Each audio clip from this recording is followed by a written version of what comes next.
একটা সময় আসে যখন চুপ থাকা আর সম্ভব হয় না, যখন সত্য বলাটাই হয়ে ওঠে বিদ্রোহ। কাজী নজরুল বলেছিলেন, আমি বিদ্রোহী। হাদিও তাই ছিল। সে ছিল অন্যায়ের সামনে দাঁড়িয়ে থাকা এক দৃঢ় উচ্চারণ। ভয়কে অস্বীকার করে সে বেছে নিয়েছিল কঠিন পথ। নজরুল লিখেছিলেন, আমি চির উন্নত শির। এই শির নত হয়নি ক্ষমতার কাছে, নত হয়নি হুমকির সামনে। হাদির মাথা উঁচু ছিল, কারণ তার বুকের ভেতর ছিল আদর্শ। নজরুল বলেছিলেন, আমি দুর্বার।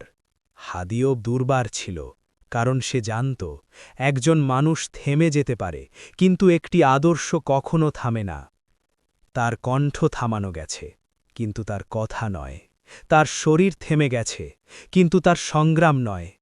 আজও যখন কেউ অন্যায়ের বিরুদ্ধে দাঁড়ায়, আজও যখন কেউ ভয়কে পেছনে ফেলে কথা বলে, সেখানে হাদি বেঁচে থাকে। হাদি কোনো নাম নয়, হাদি একটি ঘোষণা।